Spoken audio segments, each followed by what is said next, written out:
kinga ya mwili ndio inaenda kupelekea kupambana na virusi.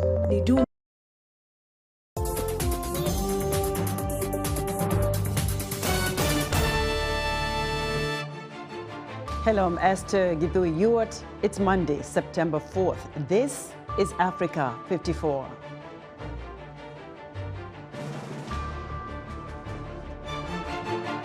Zimbabwe's President Emmerson Mnangagwa was on Monday sworn in for a second term after being declared the winner of last month's disputed election. Kenyan President William Ruto kicks off Africa's first climate summit on Monday, urging thousands of delegates to see the climate crisis as a unique opportunity for the continent to attract billions of dollars in investments. And the odds seem high for election rematch between the incumbent US President Joe Biden and his predecessor Donald Trump. But some say only time will tell. All this and much more coming up on today's Africa 54.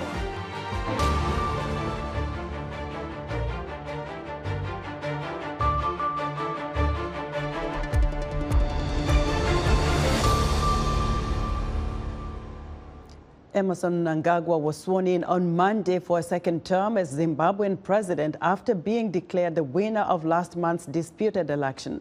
The opposition Citizens Coalition for Change party described the results as a gigantic fraud. During his inauguration speech, he promised to lift millions of people out of poverty. Mnangagwa also pleaded for unity, promising to revive the ailing economy.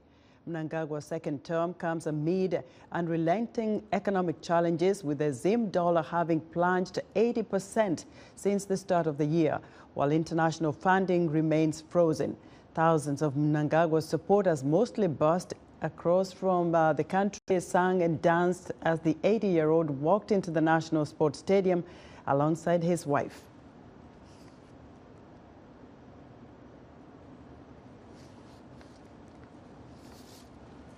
Several African leaders, including South African President Cyril Ramaphosa, Mozambique leader Philippe Nyusi, and Congolese President Felix Tshisekedi, attended the swearing-in ceremony, but Zambian President Hakainde Hichilema chose to stay away. For more on Mnangagwa's inauguration, reporter Mdolozi Ndilovu has this report from Harare.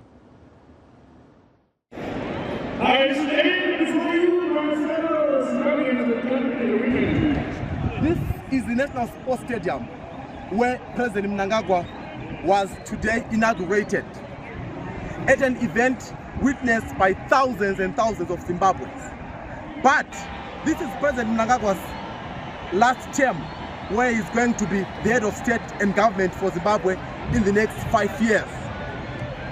We spoke to some Zimbabweans who are excited about him ruling for the next 5 years. They say that they are happy that he's going to continue with some of the development work that he has been doing. We are feeling very grateful. Today is a momentous occasion, and I've decided to bring my family, my wife, these are my 2 kids. We've come to witness the inauguration of our president, E.D. Mnangagwa, for his second term.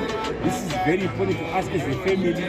We need to build the nation together. As young generation, we are happy to see the president continuing with more 5 years of development. So we are so much happy. Today is a great day to all Zimbabweans because we finally inaugurate our president. We finally put our voice that we love our president, President E.D. Mnangagwa. He's the responsible president for Zimbabwe. He's the ruler, he's the leader, a true revolutionary leader. However, there are some Zimbabweans who are not happy about what has happened. They believe that nothing will change in the next 5 years. My worry basically is on the economy. I'm worried that after having won the country through an armed struggle, we are now talking of a neoliberal agenda whereby everything is open to investors, lithium, black granite and so forth. We're having a horde of Chinese who come in at times violating even basic labor laws of the country. I think this is grossly unfair. The opposition in Zimbabwe are actually contesting this result, but they have not gone to the court as per the legal expectations. or the legal norms of Zimbabwe. For VOA News in Harare, Zimbabwe, I'm Londolozi Ndlovu. For more insight on the election and the inauguration, VOA's Paul Ndiho spoke with Rike Mukonza, a Zimbabwean analyst and professor at SwornIn University of Technology in South Africa, on what Mnangagwa's second term means for Zimbabweans. President Mnangagwa and ZANU-PF went ahead to have an inauguration despite the controversy and the cloud that is surrounding his victory in the just ended harmonized elections in Zimbabwe. While he may have all the legal arguments, but I think politically he's in a difficult position. Yes, he has gone on to have the inauguration, but there's a rocky and bumpy road ahead of him. Despite what happened, a lot of people said that the elections are over, we need to move on. How does Zimbabwe move forward? I think it's a difficult one. We are likely to see a lot of tussling between the government of President Mnangagwa, which is the ZANU-PF government, and the main opposition. And the battlefields likely are going to be in parliament, in councils. The opposition were faced with two choices to make. Either they could have gone the legal route, where they would approach the courts and probably hope that they get a favorable, outcome that would overturn the election result. What they have been saying, I don't see it happening, because they have been saying they want a rerun of the election. I think let's accept it that the horse has already bolted, and we must accept that President Mnangagwa is the president of Zimbabwe. Is there a reason why they did not choose to go through the legal system and see whether they can nullify the election? And it has happened in some countries, even in Africa. Kenya is an example where they nullified the presidential election. You are very correct. There are cases in Africa where opposition political parties went to the courts and election results were overturned. You spoke of Kenya. There is also Malawi. I think Malawi is also another case in point. But for the Zimbabwean case is different from those cases that we have picked up, because the Zimbabwean, judiciary is to a very large extent captured. 2017, when President Mugabe was deposed off, by the military, the judiciary was used to sanitize the coup. Also, 2018, the then MDC, led by Nelson Chamisa, which has now become the CCC, went to court to try and challenge the election outcome, but they did not succeed. We have a duty to say things as as truthful as we should. I think the first thing is what I've mentioned, that the courts appear to be biased, particularly on political cases. But also, I suspect that the opposition, for I think many reasons, including lack of resources, did not have polling agents in all polling stations. So I doubt if they had all the evidence that is needed for them to win a case of this magnitude and a case of this importance. That was Rike Mukonza, a Zimbabwean analyst and professor at SwornIn University of Technology in South Africa, speaking to VOA's Paul Ndiho. Now to Gabon, where General Brice Oligui Nguema was sworn in Monday as transitional president at the Presidential Palace in Libreville. During the ceremony, he took an oath to preserve democracy. Nguema was presented with decorations in front of a large crowd of dignitaries gathered. Nguema, the former head of the elite Republican Guard, led officers in a military coup against President Ali Bongo. scion of a family that has ruled over more than 5 decades. Bongo's ousting came just moments after he was proclaimed the winner in last month's presidential election, a result branded a fraud by the opposition.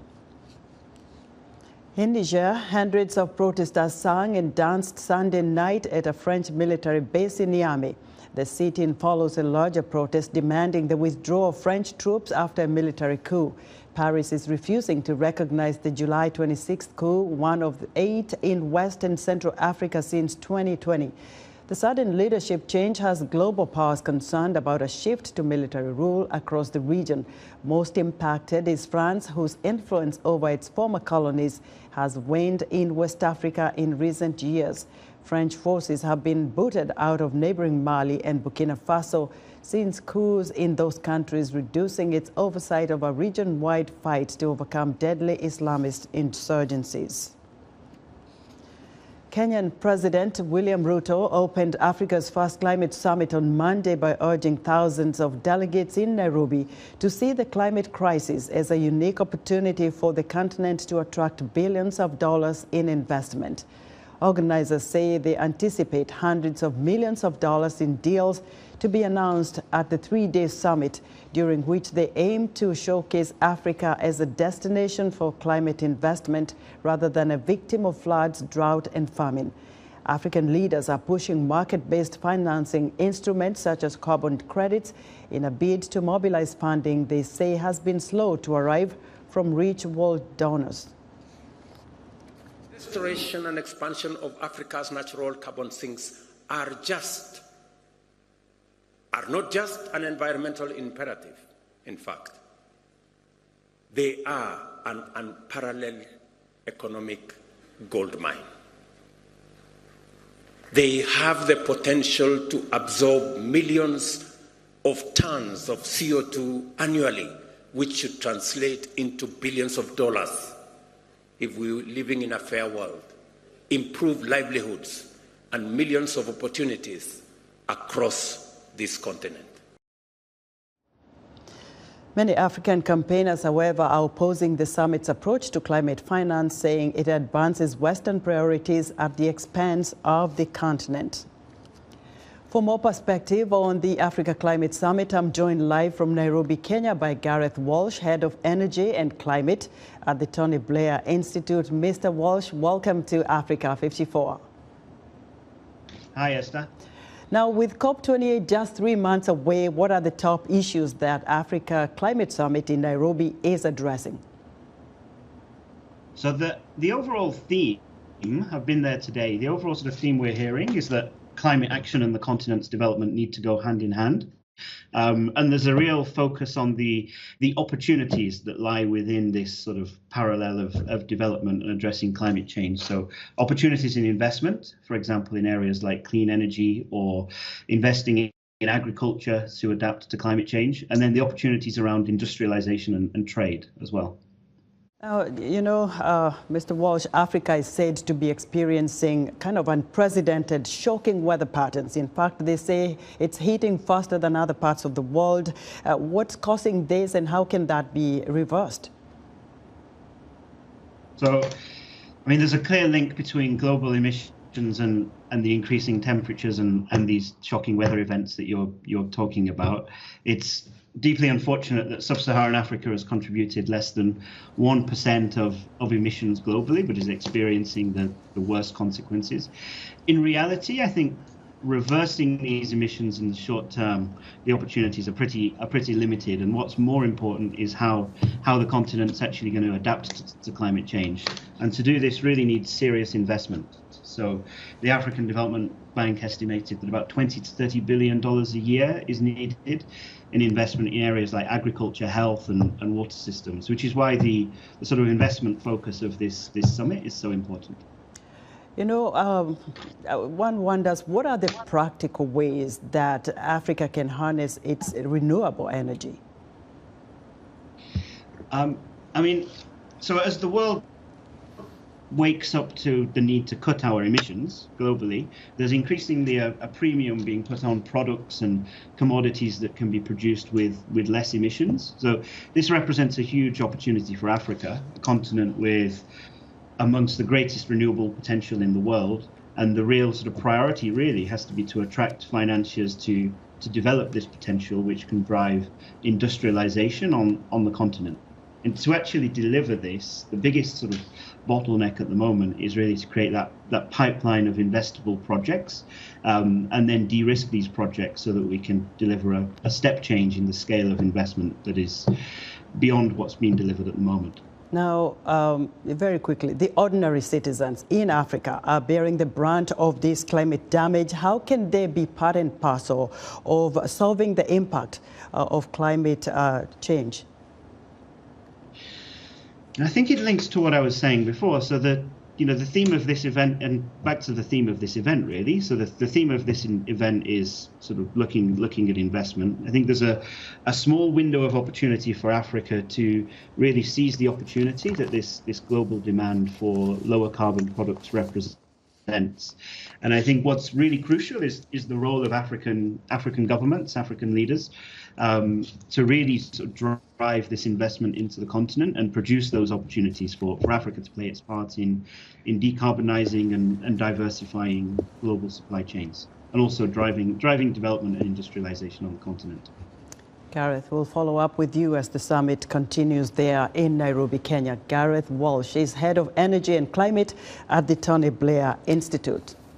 The charity Doctors Without Borders is calling on the international community to prevent a catastrophic humanitarian disaster in Chad as an influx of refugees from neighboring Sudan overwhelms aid groups' ability to cope. Henry Wilkins has more from Adre, Chad. Rahaf is 18 months old. She has just been brought to a field medical centre near Adre, Chad, to receive treatment for malnutrition. Her mother, Riham Abdallah Idris, fled with her from Sudan's Darfur region 3 months ago. Since then, they've been in desperate need of food assistance, but almost none has arrived. Yes, it has been 3 months. We are facing a shortage of both food and funds. Unfortunately, there's an inadequate supply of nourishment for both children and mothers. The children are unwell. In August, Doctors Without Borders, also known as MSF, short for its French name Médecins Sans Frontières, called on the international community multiple times to give money to alleviate the Sudan crisis triggered by its civil war that started in April. They say that some refugees have gone 5 weeks without food aid and that there is now a malnutrition crisis in eastern Chad. According to the UN Office for the Coordination of Humanitarian Affairs, the international community has donated just 26% of the funding needed to deal with the crisis. Many humanitarian organisations in eastern Chad say they are hamstrung as a result. Kenneth Lavelle, an operations director with MSF, recently visited the refugee sites in eastern Chad. I've not seen something like that in years. I was lost for words when I did the first tour around Adre camp. There's 200,000 people there in the most appalling conditions. I think we're already beyond the brink. I think we're already in a humanitarian catastrophe. The Sudanese government distributes food to its citizens in nearby Orang, Chad. But what the war-torn country can provide is a drop in the ocean relative to the size of the need.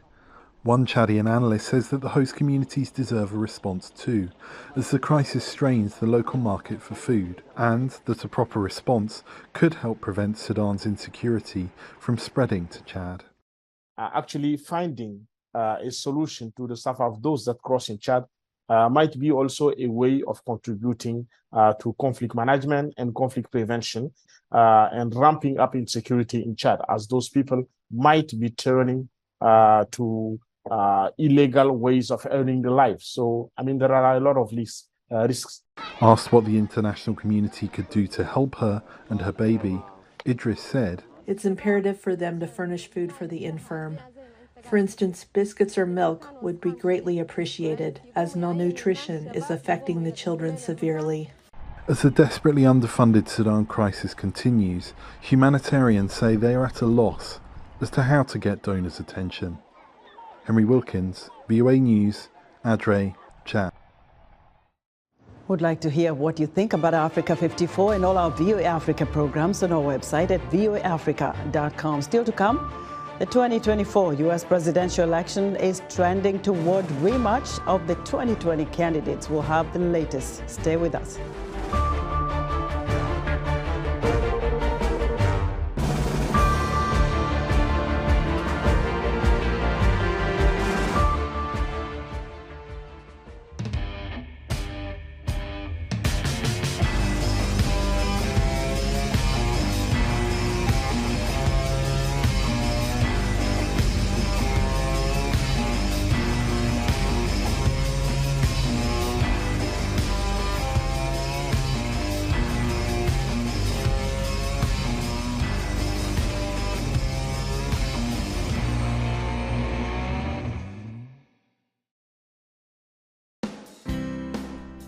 Health, wellness, sport, beauty, medical breakthroughs.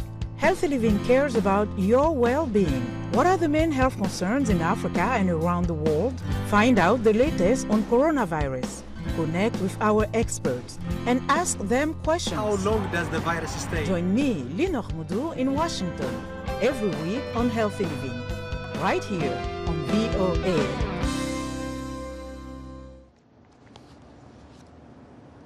In other news, former Zimbabwean cricket captain Heath Strick has died at 49. He is the only player from the Southern African country to have taken more than 100 test wickets.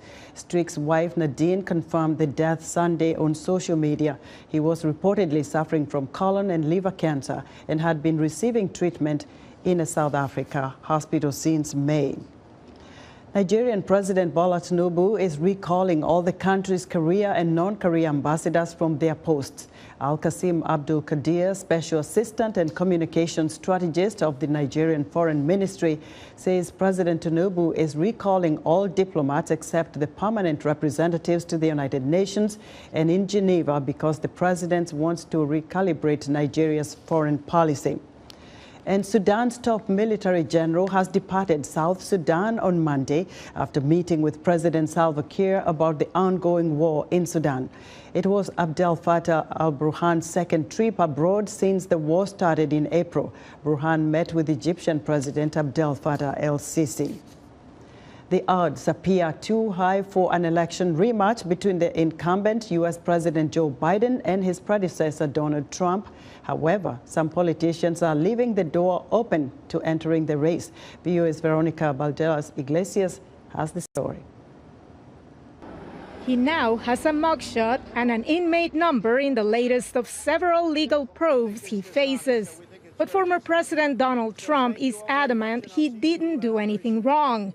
And several polls show that as of now, he isn't losing any supporters. In fact, many of his contenders for the 2024 presidential Republican nomination have said they'd back him if he were to win it. One of them is Vivek Ramaswamy, who told ABC's This Week that he supports Trump even as he disagrees with some of the choices the latter made while in office. I think that many of these prosecutions against Donald Trump are downright politicized persecutions through prosecution that set an awful precedent for our country.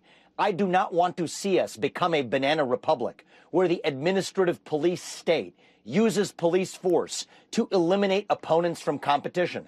Support pledges for Trump made by his Republican presidential contenders were strongly criticized by Democratic Senator Tim Kaine, who was also interviewed on ABC. If you are unwilling to say that the behavior of Donald Trump trying to overturn the peaceful transfer of power is a disqualifier, if you pledge despite that to vote for him, if you pledge despite that to pardon him should you be elected. As election season gets underway in the United States, New Hampshire Governor Chris Sununu, who appeared on NBC's Meet the Press, shared some words of advice for fellow Republicans who, like him, reject the Trump brand and worry about some political gains that Democrats are already making at the local level in some states, including New Hampshire. You don't make things personal. You do things that are clearly in the best interest of the constituents you serve, regardless of party. Now, I'm a staunch fiscal conservative, and I want to support Republican ideals, but that doesn't mean we're going to bend and break rules. Even as the current spotlight is on a possible presidential election rematch between Trump and the incumbent president, Joe Biden, a third-party run could alter the race. Maryland's former Republican governor, Larry Hogan, was asked about his political ambitions during his appearance on CBS's Face the Nation. I have not closed the door to that. If I believe that we can actually win the race, we have a strong ticket, that those two major candidates are weak, we might have to try to pull off something that's never been done. Analysts point out that the general election is still more than a year away, and that other factors besides Trump's legal woes and Biden's age could sway the American votes. Veronica Valderas Iglesias, VOA News, Washington.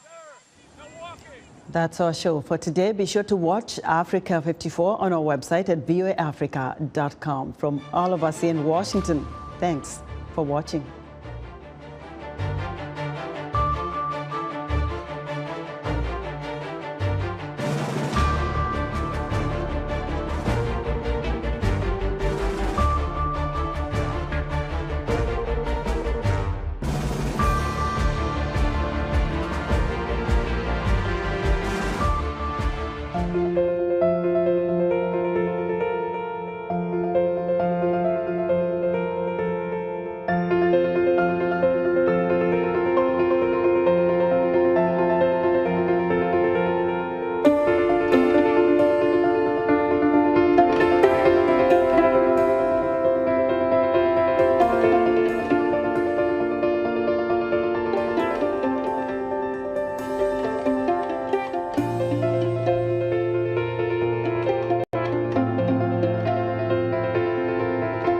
Everyone's entitled to be treated with dignity. And that's what the labor union is all about, dignity.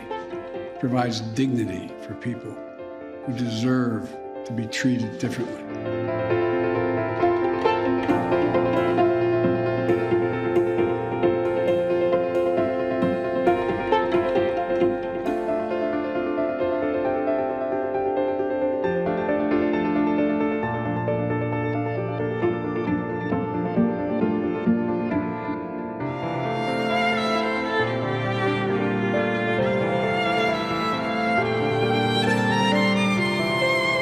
When unions win, workers across the board win.